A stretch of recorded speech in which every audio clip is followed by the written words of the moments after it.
안녕하세요. 존 버나드며. 자, 2026년 스페이스X IPO가 옵니다. 이 IPO 대여라고 하거든요. 그래서 이 스페이스X가 상장을 하는데, 이게 상장할 때 우리가 어떤 식으로 투자해서 이렇게 수익을 올릴 수 있을까, 그런 방법에 대해서 한번 알아보려고 이렇게 영상을 마련했거든요. 그래서 지금 모든 집중이 이 스페이스X 상장에 몰려 있습니다. 그래서 지금 보면은 스페이스X에 대해서 지금 막 기사들이 많이 나오고 있는데요. 그래서 예정 상장가가 얼마냐면요, 135달러입니다. 그리고 공개 규모는 공모 규모는 750억 달러고요. 예상 기업 가치는 1.75조 달러. 그리고 나스닥에 상장이 되고, 그다음에 투자 수요가 역대급 관심으로 몰렸다고 하거든요. 그래서 250억 달러가 이렇게 투자 수요가 몰렸는데, 이거는 청약 대비 뭐 4배 초과 청약이 일어났다고 하고 있고요. 그다음에 개인 투자자 배정은 최대 30%까지 될 수가 있다고 합니다. 그래서 역대급 관심을 보이고 있고, 기관 중심으로 주문이 몰리는 중이다, 이렇게 볼 수 있고요. 상장일은 6월 12일이고, 그래서 고정가 이 135달러 방식은 이례적이다, 이렇게 나와 있습니다. 그래서 우주 산업의 판을 바꿀 역사적 이벤트라고 지금 나오고 있고요. 그래서 2026년 6월 12일 상장 예정인데, 이 스페이스X가 이제 나스닥 상장을 하면은 단순한 뭐 기업 공개 IPO가 아니라 진짜 우주 경제가 본격적으로 공개 주식 시장의 중심부로 진입을 하는 거다. 그러니까 우주 테마가 이제는 진짜 소비자들에게 투자의 이 테마가 되는구나, 이렇게 중점적으로 보여주는 시기가 될 것이다, 이렇게 예상을 하고 있습니다. 그래서 지금 뭐 330조 원의 이 블랙홀이 일어날 것이다 해서 여기로 지금 돈이 다 쏠릴 것이다, 이렇게 예상을 하고 있거든요. 그래서 지금 보니까 이번에 뭐 삼성전자나 SK하이닉스나 아니면은 기존의 빅테크 주식들, 그다음에 금과 은, 뭐 비트코인, 이더리움, 이런 게 지금 다 빠지고 있거든요. 뭐 이런 금리 인상 이유도 있겠지만, 지금 이런 대형 IPO가 상장을 하니까 거기에 이렇게 투자 자금이 몰리면서 이 투자 자금을 마련해야 될 거 아니에요. 그래서 이쪽에 이 주식들이 빠지는 것 같다, 이렇게 볼 수가 있고요. 그래서 이 스페이스X는 어떤 기업이고, 이 상장 이후에 시나리오는 대박일까 아니면 쪽박일까, 이것도 한번 보고, 그다음에 ETF로 IPO에 참여하는 방법, 그리고 가장 빠르게 ETF로 스페이스X를 담는 방법을 한번 소개해 드리려고 합니다. 자, 그래서 스페이스X에 대해서 잠깐 간략하게 소개해 드리자면, 이 과거 기술주와 다르게 이제 우주에 이제 투자할 수 있는 이런 ETF가 아니라 이런 주식이거든요. 스페이스X는 단순한 이런 로켓 회사가 아닙니다. 그래서 일론 머스크의 상징성을 넘어 글로벌 우주 경제의 근간을 설계하는 초거대 인프라 기업으로 재평가받고 있는데요. 그래서 우주 인프라의 완성은 스페이스X의 생태계라고 불릴 만큼, 스페이스X는 이 재사용 로켓, 이게 뭐냐면, 로켓을 원래 예전에는 사용을 하고 다 이렇게 버렸어요. 그런데 이거를 다시 또 이제 재사용할 수 있는 이런 방식을 최초로 개발해낸 회사고요. 그렇기 때문에 이제 발사 비용과 이런 게 혁신적으로 절감되고 있고, 그다음에 스타링크, 이 글로벌 위성 인터넷 독점력, 그러니까 위성 인터넷이죠. 그래서 위성으로 통신이 되게 만드는 이런 통신망도 이렇게 서비스를 해주면서 엄청난 고마진을 누리고 있고요. 그다음에 국방 우주 인프라, 이 디펜스 관념, 이 지금 방산 이쪽에도 이 정부 및 군사의 통신망을 장악하면서 이쪽에 이렇게 도움을 많이 주고 있고, 그다음에 마지막으로 우주 데이터 센터와 AI 이쪽으로도 이 미래 컴퓨팅 인프라도 연결이 되고 있는 진짜 성장성 높은 기업이다, 이렇게 보시면 될 것 같습니다. 그래서 뭐 데이터 자료로 보면은요, 2025년 글로벌 로켓 발사는 총 329회로 전년 대비 20% 증가를 했는데요. 지금 중국이 92회 발사로 실적을 높였으나 재사용 발사체 기술을 선점한 미국과의 격차는 더 심해지고 있다. 여기 심해지는 게 보이시죠? 그래서 미국이 60% 가고 있는데 중국은 26, 28% 이렇게 되어 있는 모습이 보이고요. 그다음에 이제 스타링크의 이런 비율은 점점 더 높아지고 있습니다. 그래서 지금 페이로드 배치 숫자에서도 스타링크가 이제 70%까지 넘어가는 지금 상황이다, 이렇게 볼 수가 있고요. 그다음에 스페이스X는 이 전체 로켓 발사 횟수의 52%를 점유를 하고 있다고 합니다. 그래서 독보적인 지위를 유지하고 있고요. 그다음에 스타링크 캡티브 비즈니스를 기반으로 글로벌 위성 배치의 70%를 장악을 했다고 합니다. 특히나 여기서 이제 중요한 거는 이 미국 페이로드 총 무게, 이 이 2,650톤 중 약 85%가 스페이스X를 통해 운송되었으며 타 경쟁사와의 격차는 이 발사 횟수보다 이 중량 기준으로 뚜렷하게 더욱 나타난다 이렇게 볼 수가 있습니다. 그래서 양적 성장을 넘어 질적 측면에서도 스페이스X의 경쟁 우위가 공고해지고 있다는 것을 반증하고요. 그다음에 이제 최근 3년 내 이 스타링크 있잖아요. 이게 가입자가 8배 급증하는 등 이 폭발적인 성장세를 보이고 있어서 2026년 1월 기준 900만 명의 가입자가 돌파가 됐고요. 스타링크는 스페이스X 전체 매출의 약 70%를 점유하고 있고 이 고마진 캐시카우 역할을 하고 있습니다. 그래서 26년 매출액이 220억에서 240억 달러가 예상하고 있고요. 아까 기업 가치는 뭐 1.75조 달러 이렇게 가정하고 있고, 그래서 앞으로 성장도 더 많이 기대되는 기업이다 이렇게 볼 수가 있습니다. 그래서 스페이스X는 역시나 이 발사 비용 혁신을 통해서 계속 발전할 수 있는 기업이고요. 그다음에 위성 서비스로 수익 창출을 합니다. 그다음에 인프라 확장, 우주 네트워크 뭐 AI랑 데이터 센터 이런 중심으로 더 이렇게 확장할 수 있는 이 독보적인 기술과 캐시카우 그다음에 인프라 확장성을 동시에 갖춘 기업이다 이렇게 볼 수가 있습니다. 그래서 이런 엄청난 기업에 우리가 어떻게 투자할까 이렇게 고민 많으시잖아요. 그래서 한국 투자자를 위한 이 스페이스X 투자 전략을 조금 제가 정리를 해봤는데요. IPO에 직접적으로 개인이 참가하기에는 너무 제한이 많습니다. 그래서 첫 번째 방법은 상장 후에 미국 주식을 직접 매수하는 방법이 있습니다. 근데 이거는 변동성이 크기 때문에 분할로 접근하는 것을 좀 권장드리고요. 그다음에 두 번째 방법은 우주항공 AI 인프라 ETF를 활용을 하는 겁니다. 그래서 스페이스X를 적극적으로 편입할 이런 ETF들 있잖아요. 그런 거를 여러분들 분석해서 투자하는 방법도 있고요. 그다음에 수혜 밸류체인 기업에 투자하는 방법도 있습니다. 그러니까 뭐 위성 부품, 통신 장비, 우주 항공, 방산, AI 인프라, 전력 인프라, 데이터 센터 이런 간접 수혜주를 발굴을 해서 간접 투자하는 방법도 있다. 이렇게 볼 수가 있습니다. 그래서 저는 지금 ETF 관련해서 이렇게 중점적으로 보려고 하는데요. 이 국내 증시에서는 최근 한 달간 2조 원이 넘는 투자금이 우주 밸류체인 여기에 투자하는 ETF로 향했다고 합니다. 그리고 뭐 스페이스X 지분을 보유 중인 미국 상장 지수 펀드도 있거든요. 나사나 뭐 이런 데가 있는데 중요한 거는 우리나라 이 상장 펀드도 엄청나게 여기에 자금이 많이 몰리고 있습니다. 타이거나 코덱스, 원큐, 타임, 에이스, 솔 이런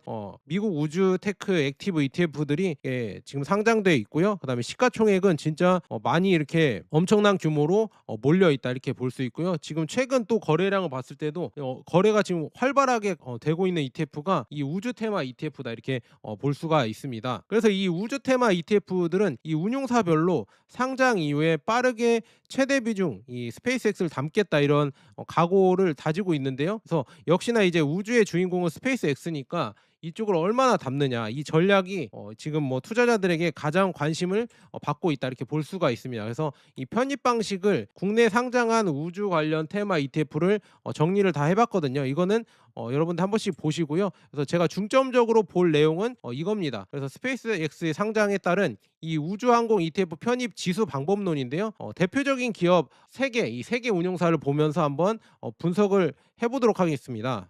이 스페이스X 상장을 할 때 이 국내 주요 우주항공 지수 펀드 ETF들이 어떻게 이렇게 방법론으로 이거를 편입할 수 있을까 이게 중요한 건데, 크게 나누면은요 이 지금 공모 단계에 직접 참여하는 액티브형과 상장 직후 특별 신속 편입하는 패시브형으로 구분이 되는데요. 이 공모 단계에 직접 참여하는 액티브 ETF는요 에이스가 거의 유일하다 이렇게 볼 수가 있거든요. 그래서 에이스 미국 우주테크 액티브 ETF가 지금 지수 방법론 및 운용 전략으로 봤을 때 지수 리밸런싱을 거쳐야 하는 일반 패시브 ETF와 달리 펀드 매니저의 재량에 따라 움직이는 액티브 방식을 활용해서 국내에서 유일하게 스페이스X 공모 청약에 직접 참여를 하고요. 그다음에 편입 시점은 스페이스X 공모가 단계에서 물량을 배정받아 선제적으로 종목을 편입하고 상장 당일 장내 추가 매수를 통해서 포트폴리오 비중을 확대하는 전략을 사용한다고 이렇게 나오고 있습니다. 자, 그래서 이렇게 뉴스 기사를 한번 제가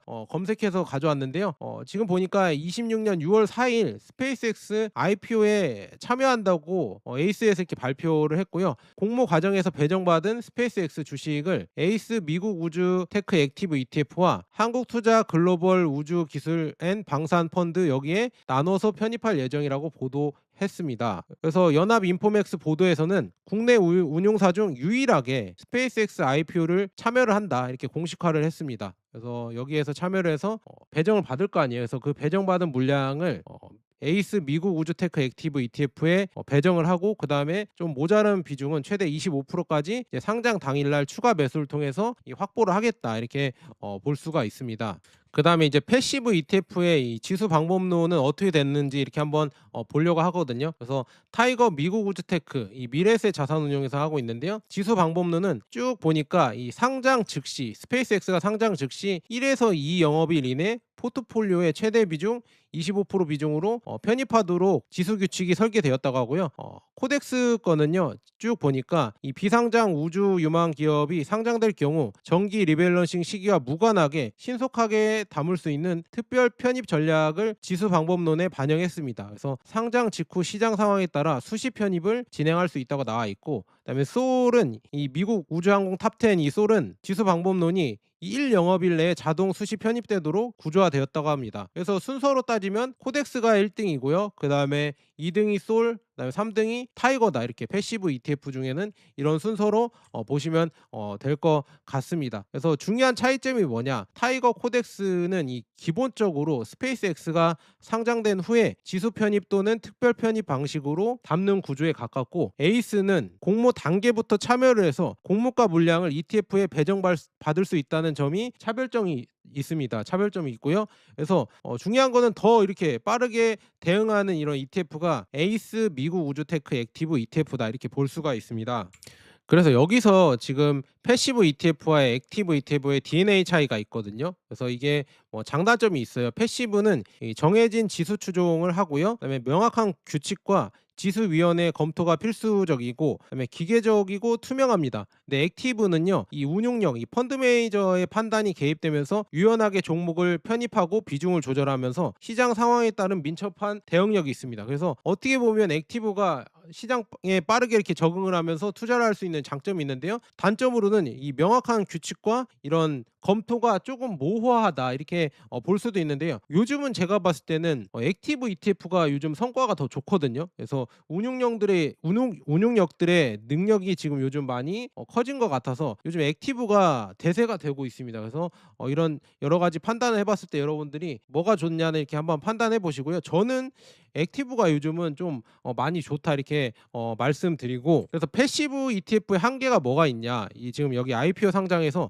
기다림의 법칙이 있거든요. 그러니까 아무리 매력적인 초대형급 기업이 상장하더라도 패시브 ETF는 이 운용사가 임의로 즉각 매수할 수 없습니다. 그러니까 지수위원회 편입 심사를 하고 그 다음에 사전에 지정된 편입 타깃일에 도달을 해서 기계적으로 매수에 집행을 하거든요. 근데 이제 액티브는 그냥 이런 거를 무시하고 빠르게 이렇게 매수를 집행할 수 있다 이런 장점이 있습니다. 그래서 패시브 ETF는 상장 당일날 빠르게 편입이 불가하고 지수 검토 후에 이렇게 지금 편입할 수 있거든요. 그래서 날짜로 따지면은 뭐 6월 15일 아니면 6월 16일 정도에 이렇게 빠르게 편입을 할 수 있다. 그러니까 패시브는 그만큼 1일에서 3일 정도의 이런 변동성을 관망해야 되는 구간이 있고요. 그 다음에 이렇게 편입을 하게 되는 거고요. 그래서 이제 상장 직후 골든 타임이라고 하잖아요. 그래서 사각지대라고 하나 패시브 ETF는 이 변동성에 대해서 이렇게 매수 불가 구간이 좀 있다. 근데 이 당시에 상장 당시에 만약에 스페이스X에 많은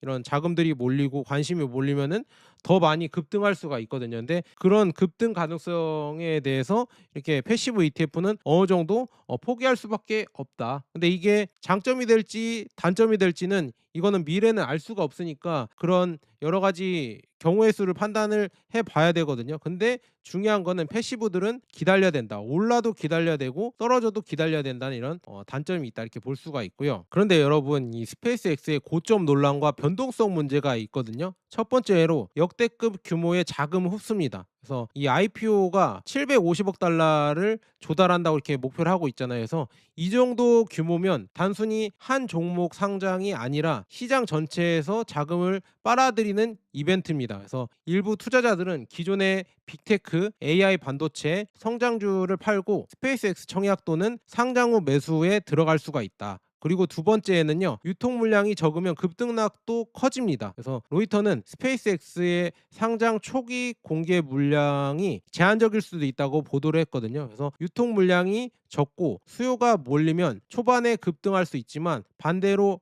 락업 해제나 추가 물량 출회 시 급락도 커질 수가 있습니다. 그리고 세 번째는 고평가 논란인데요. 이 2025년 매출 186.7억 달러, 순손실 49.4억 달러인데 이 밸류에이션은 1.75조 달러입니다. 이 숫자는 투자자에게 미래를 사는 가격이지 현재 이익을 사는 가격은 아닙니다. 그래서 고평가 논란이 있고요. 그다음에 머스크 프리미엄과 거버넌스 리스크도 있습니다. 그래서 스페이스X가 기존의 월가 간행을 깨고 머스크의 지배력과 리테일 배정 확대, 그다음에 고정 가격 방식 등을 포함한다고 보도를 했거든요. 노이터에서. 그래서 이렇게 상장을 하는데 이 머스크 프리미엄이 붙을 수도 있고 그다음에 여러 가지 이렇게 프리미엄이 붙어서 초반 상장 가격이 커지면서 오히려 상장 이후에 급락을 하거나 아니면 변동성이 더 커질 수 있다. 그리고 이제 나스닥까지도 이제 패스트 엔트리 전략까지 바꾸면서 이 지금 스페이스X를 빠르게 뭐 15일 내에 편입을 한다 이런 얘기까지도 나오고 있잖아요. 이런 상황까지 나오는 상황이니까 진짜 이렇게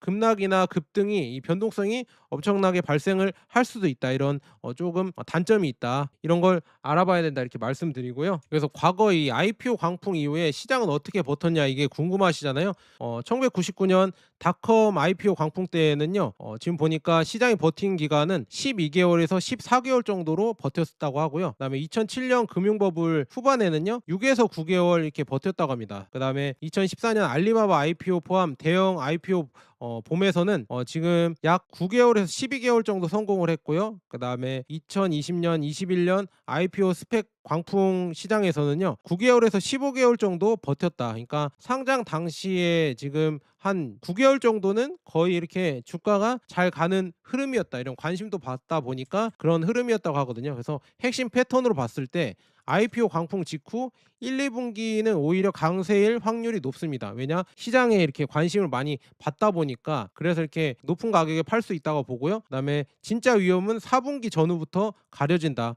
그러니까 얘네들이 실적이 나오고 제대로 돈을 버냐 이런 거를 따지다 보니까 과거 사례를 봤을 때도 그렇게 이렇게 지금 4분기 전후로 주가가 이렇게 하락한 걸 볼 수가 있고요. 그다음에 15개월 이후는 이 버블의 후반으로 봐야 된다고 합니다. 그래서 대형 IPO 하나가 성공을 하면 뒤이어 비상장 대여들이 줄줄이 상장을 시도합니다. 그래서 이때부터는 시장에 주식 공급이 늘어나고 유동성이 분산되고 고평가 부담이 커지기 때문에 이때는 조금 조심해야 된다 이렇게 나오고 있습니다. 그래서 스페이스X 기준으로 이거를 적용을 해보자면요. 지금 보면 6월 기준으로 잡으면요. 26년 3분기에 IPO 흥분 기간으로 이 시장이 쉽게 안 꺾일 가능성이 높고요. 그다음에 4분기에는 아직 강세는 가능하고 다른 AI 우주 데이터 센터 IPO가 따라 붙으면 이 버블 분위기가 강화될 거라 이렇게 예상이 되고 그다음에 27년 1분기에는 마지막 이런 양호 구간일 수가 있습니다. 그래서 이때부터는 이 수급과 금리와 실적을 확인할 필요가 있고요. 그다음에 27년 2분기에는 본격적으로 경계를 해야 됩니다. 그래서 과거 패턴상 12개월 전후로 이 위험도가 상승을 하기 때문에 진짜 조심을 해야 된다. 그리고 뭐 27년 하반기에는 진짜 가장 조심을 해야겠죠. 그래서 이런 거를 여러분들 잘 따져보시고요. 저는 그냥 단기적으로는 진짜 관심이 많이 몰리기 때문에 시장이 뭐 버블이 일어나든 어떻게 되든 그래도 잘 갈 것 같다. 그리고 나스닥에도 편입이 빨리 되고 그러면은 패시브 자금들이 단기간에는 많이 몰릴 거라고 보고 있거든요. 그러니까 빠르게 참여를 해서 수익을 많이 얻는 전략도 나름 괜찮은 것 같다. 근데 미래는 모르는 거니까 저는 그렇게 생각하고요. 그다음에 우주 산업은 10년에서 20년 장기 메가 트렌드입니다. 여러분들 우주 산업 지금 끝나는 게 아니라 26년, 2035년, 2040년, 2045년 쭉 갈 수 있는 이런 장기 성장 트렌드거든요. 그러니까 여러분들 지금이 뭐 이렇게 주가가 어떻게 되든 앞으로는 더 이렇게 성장할 수 있는 산업이니까 미래를 보고 투자한다 이렇게 생각하시면은요. 미래가 밝을 수도 있다 이렇게 저는 보고 있습니다. 그래서 여러분들의 이제 투자 성향과 맞춰서 지금 뭐 운용력의 개입보다 투명하고 정해진 지수 규칙으로 절대적으로 이걸 신뢰한다고 하면요. 패시브 우주 ETF로 이렇게 들어가시면 될 것 같고요. 아니다. 나는 IPO 당일에 수급 전쟁에 즉각적으로 대응을 하고 민첩하게 이 편입 비중을 조절을 원한다 이렇게 하시면은요. 에이스 미국 우주 테크 액티브 ETF 이걸로 하시면 될 것 같습니다. 국내 유일하게 IPO 참여를 하고 그다음에 당일에 이렇게 수급을 마련을 해서 25% 비중을 확대한다고 하거든요. 그래서 이거 한 번씩 잘 참고해 보시면은 좋을 것 같습니다. 자, 여기까지 존 버나드였고요. 여러분들 구독, 좋아요 부탁드립니다. 감사합니다.